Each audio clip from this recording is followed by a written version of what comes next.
নমস্কাৰ বন্ধুসকল, কাইলৈ স্বাধীনতা দিৱস আৰু আটাইলৈ আমি আমাৰ মাধ্যম পৰিয়ালৰ ফালৰ পৰা স্বাধীনতা দিৱসৰ আন্তৰিক অভিনন্দন, আন্তৰিক শুভেচ্ছা জনাইছোঁ। বন্ধুসকল, স্বাধীনতা দিৱস অথবা গণৰাজ্য দিৱস অহাৰ লগে লগে আমি সকলোৱে দেশপ্ৰেমী হৈ পৰোঁ। আমি সকলোৱে হোৱাটছআপ ষ্টেটাছ, ফেচবুকৰ শ্বেয়াৰত, ইনষ্টাগ্ৰামৰ ৰিলৰ শ্বেয়াৰত অথবা পোষ্টেৰে আমাৰ দেশপ্ৰেম আমি প্ৰকাশ কৰোঁ। স্বাধীনতা দিৱস অথবা গণৰাজ্য দিৱসক উদযাপন কৰোঁ। কিন্তু বন্ধুসকল, কেৱল মাত্ৰ হোৱাটছআপ ষ্টেটাছ অথবা ফেচবুকৰ এটা পোষ্ট অথবা ইনষ্টাগ্ৰামৰ ৰিল এটাতেই দেশপ্ৰেম জানো সীমাবদ্ধ হয়? নিশ্চিতভাৱে নহয়। তেন্তে প্ৰকৃতাৰ্থত দেশপ্ৰেম কি? মই কোৱা নাই যে ইনষ্টাগ্ৰামৰ ৰিল দিয়া বা ফেচবুকত পোষ্ট কৰাটো দেশপ্ৰেমৰ অংশ নহয়। সেয়াও এটা দেশপ্ৰেম, সেয়াও এটা স্বাধীনতাৰ উদযাপন, গণৰাজ্যৰ উদযাপন বা দেশপ্ৰেমৰ উদযাপন। কিন্তু কেৱল মাত্ৰ সিমানখিনিতেইতো দেশপ্ৰেম সীমাবদ্ধ নহয়। যদি সিমানখিনিতেই দেশপ্ৰেম সীমাবদ্ধ নহয়, তেতিয়াহ'লে প্ৰকৃতাৰ্থতনো দেশপ্ৰেম কি? বন্ধুসকল, মোক যদি প্ৰশ্ন কৰা হয় যে প্ৰকৃতাৰ্থত দেশপ্ৰেম কি, দেশপ্ৰেমৰ প্ৰকৃতাৰ্থত দুটা স্তৰ থাকে। বন্ধুসকল, যিটো সময়ত আমাৰ দেশখনৰ সংবিধানৰ উলংঘন হৈ থকা বোলে বহু ক্ষেত্ৰত প্ৰশ্ন উত্থাপন হৈ থকা দেখিবলৈ পোৱা যায়, সেই সময়টোতেই প্ৰকৃত দেশপ্ৰেমৰ প্ৰথম স্তৰটোৱেই হৈছে আমাৰ দেশৰ সংবিধানখনৰ প্ৰতি আমাৰ সমৰ্পণ, আমাৰ দেশৰ সংবিধানখনৰ প্ৰতি আমাৰ সন্মান। বন্ধুসকল, ভাৰতবৰ্ষৰ সামাজিক মাধ্যমসমূহত বহু ক্ষেত্ৰত দেখা যায় যে আমাৰ ধৰ্মীয় উন্মাদনা অথবা জাতিক বা ভাষিক বৈষম্যৰ উন্মাদনাই সামাজিক মাধ্যমত এটা গা কৰি থকা দেখিবলৈ পোৱা যায়। বন্ধুসকল, এই ক্ষেত্ৰত যদি আমি ভাৰতবৰ্ষৰ সামাজিক চৰিত্ৰটোৰ কথা চাবলৈ যাওঁ অথবা সাংবিধানিকভাৱেও চাবলৈ যাওঁ, তেতিয়াহ'লে আমি দেখিবলৈ পাম যে ভাৰতবৰ্ষৰ সংবিধানৰ প্ৰস্তাৱনাত যিটো ধৰ্ম নিৰপেক্ষ শব্দ উল্লেখ আছে, যিটো শব্দ সময়ে সময়ে বাৰুকৈ বিতৰ্কিত হৈ থকাও দেখিবলৈ পোৱা যায়। বন্ধুসকল, এই ক্ষেত্ৰত যদি আমি ভাৰতবৰ্ষৰ সামাজিক চৰিত্ৰটো বা সামাজিক বৈশিষ্ট্যটো চাবলৈ যাওঁ, তেতিয়াহ'লে আমি দেখিবলৈ পাম যে ভাৰতবৰ্ষখন সাংস্কৃতিকভাৱে সাংঘাতিক বৈশিষ্ট্যপূৰ্ণ। আৰু সাংস্কৃতিকভাৱে বৈশিষ্ট্যপূৰ্ণ বুলি কোৱাৰ লগে লগে সেই সাংস্কৃতিক বৈচিত্ৰ্যৰ মাজত ধৰ্মীয় বৈচিত্ৰ্যটো সোমাই পৰে। উদাহৰণস্বৰূপে যদি আমি ধৰি লওঁ যে ভাৰতবৰ্ষত বিভিন্ন ধৰ্ম আছে, হিন্দু ধৰ্ম আছে, মুছলমান ধৰ্ম আছে, শিখ ধৰ্ম আছে, ইছাই ধৰ্ম আছে, খ্ৰীষ্টান ধৰ্ম আছে। আমি যদি এই ধৰ্মসমূহক একোটা ধৰ্ম বুলি ধৰি নলৈ একোটা সাংস্কৃতিক উপাদান বুলি ধৰি লওঁ, তেতিয়াহ'লে আমাৰ এই ধৰ্ম নিৰপেক্ষতাৰ দিশটোক বহল দৃষ্টিভংগীৰে চাব পৰাৰ এটা মানসিকতা গঢ়ি উঠিব বুলি মই বিশ্বাস কৰোঁ। প্ৰকৃতাৰ্থত ধৰ্মবিলাক আচলতে একোটা সংস্কৃতিয়ে। প্ৰতিটো ধৰ্মই একোটা সংস্কৃতিকে নিদৰ্শন কৰে। আৰু আমি ভাৰতবৰ্ষখনক যদি চাওঁ, তেতিয়াহ'লে ভাৰতবৰ্ষখন ভৌগোলিকভাৱে হওক, সাংস্কৃতিকভাৱে হওক বৈশিষ্ট্যপূৰ্ণ।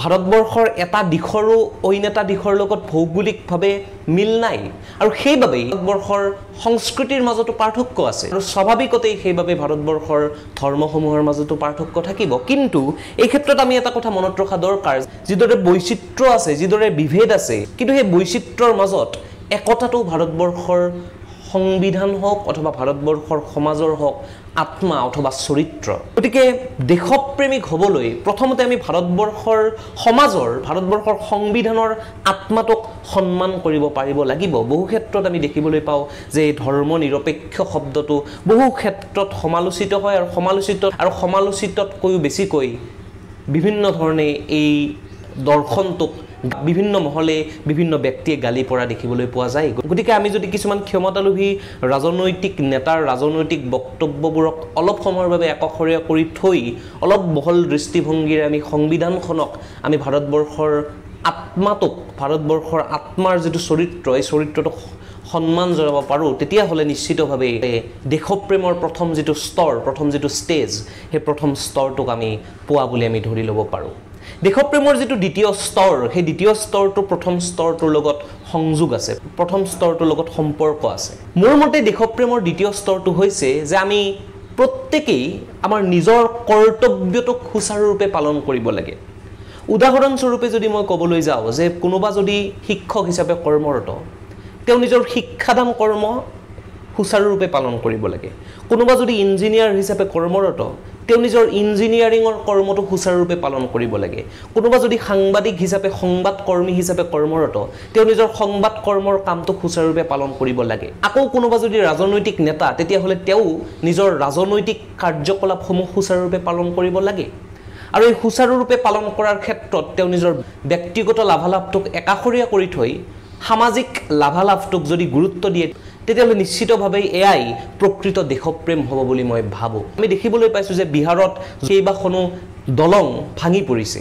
এতিয়া বিহাৰৰ সেই দলংকেইখনৰ কৰ্মৰ লগত জড়িত মন্ত্ৰীজনৰ পৰা ঠিকাদাৰগৰাকীলৈ যদি সকলোৱে নিজৰ কৰ্ম সুচাৰুৰূপে কৰিলেহেঁতেন, সকলোৱে যদি ব্যক্তিগত লাভালাভটোক বহুত বেছি গুৰুত্ব নিদি সামাজিক লাভালাভটোক গুৰুত্ব দিলে হয়, তেতিয়াহ'লে সেই দলংকেইখন ভাঙি পৰিলে হৈ জানো? নিশ্চয় নপৰিলে হয়।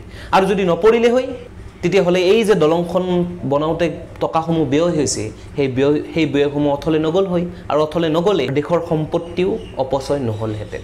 বন্ধুসকল, 2024 চনৰ যি ৱৰ্ল্ড প্ৰেছ ফ্ৰীডম ইণ্ডেক্স অৰ্থাৎ বিভিন্ন দেশৰ সংবাদ মাধ্যমসমূহৰ স্বাধীনতাৰ স্তৰটো কেনেকুৱা, সেই ইণ্ডেক্সটোত ভাৰতবৰ্ষৰ সংবাদ মাধ্যমে 180খন দেশৰ ভিতৰত 159 স্থান পাইছে। গতিকে আমি এই স্থানটোৰ পৰা বুজিব পাৰোঁ যে দেশৰ সংবাদ মাধ্যমে কোনোবাখিনিত নিজৰ কৰ্ম সুচাৰুৰূপে নিশ্চিতভাৱে পালন কৰা নাই, আৰু সেইবাবেই তেওঁলোকে ইমান নিম্ন মানদণ্ডৰ এটা স্থান পাইছে। গতিকে কথাটো হ'ল যে সকলোৱে যদি নিজৰ কৰ্ম নিজৰ কৰ্তব্যখিনিক সুচাৰুৰূপে পালন কৰে, তেতিয়াহ'লে প্ৰকৃত দেশপ্ৰেমটো সেয়াই, প্ৰকৃততে দেশক ভাল পোৱাটো সেয়াই। তাৰ কাৰণে আপুনি হোৱাটছআপত ষ্টেটাছ বা ফেচবুকত পোষ্ট, ইনষ্টাগ্ৰামত ৰীল দিয়ক বা নিদিয়ক, নিজৰ কৰ্মটোক যদি ভালদৰে কৰে, প্ৰকৃত দেশৰ উন্নতি, প্ৰকৃতাৰ্থত দেশখনৰ প্ৰেম, সেইটোকেইটো বুজায়। এতিয়া মই কৈছোঁ যে দেশপ্ৰেমৰ প্ৰথম স্তৰটো দ্বিতীয় স্তৰটোৰ লগত মিলে। কিয় মিলে?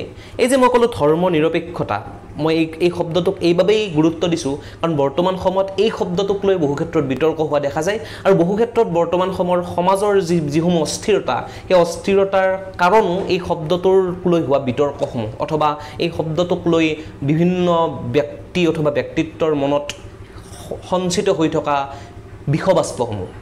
এটা কথাটো হ'ল, আমি যদি কেৱল মাত্ৰ জাতিগত বিভেদ, কেৱল মাত্ৰ ধৰ্মীয় বিভেদ, কেৱল মাত্ৰ ভাষিক বিভেদ এইসমূহতে লাগি থাকোঁ, এইসমূহৰ কথাই প্ৰতিটো সময়তে আমি চিন্তা কৰি থাকোঁ, তেতিয়াহ'লে এই যিটো মই দ্বিতীয় স্তৰৰ কথা ক'লোঁ, নিজৰ কৰ্তব্য সুচাৰুৰূপে পালন কৰা, এই দ্বিতীয় স্তৰটোতো আমি ভালদৰে পালন কৰিব নোৱাৰিম।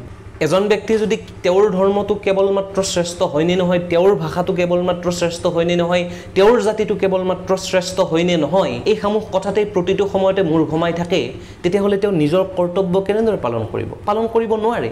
গতিকে এই দুটা স্তৰ যদি দেশৰ প্ৰতিগৰাকী ব্যক্তিয়ে সুচাৰুৰূপে পালন কৰে, তেতিয়াহ'লে মই ভাবোঁ প্ৰকৃতাৰ্থত দেশৰ প্ৰেম, প্ৰকৃতাৰ্থত দেশৰ উন্নতিৰ বিচৰা এয়াহে হ'ব।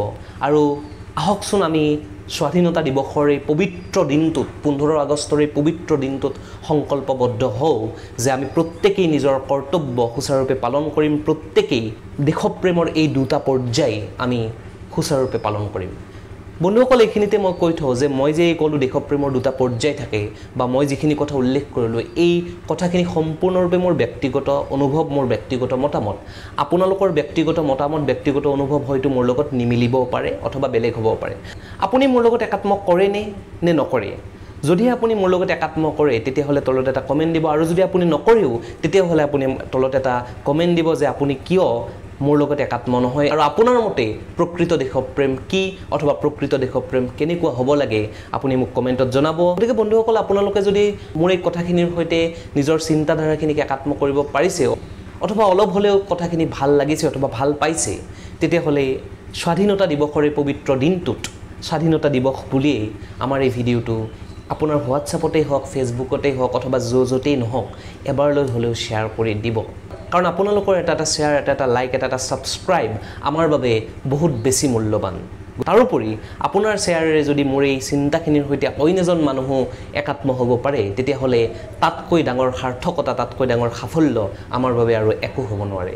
গতিকে বন্ধুসকল, ভিডিঅ'টো লাইক কৰিব, কমেণ্টটো কৰিবই, আৰু এনেকুৱা ধৰণৰ ভিডিঅ' আৰু পাই থাকিবলৈ আমাৰ ভিডিঅ'টো ছাবস্ক্ৰাইব কৰি কাষতে থকা ঘণ্টা বুটামটো টিপি দি অলট টিপি দিব।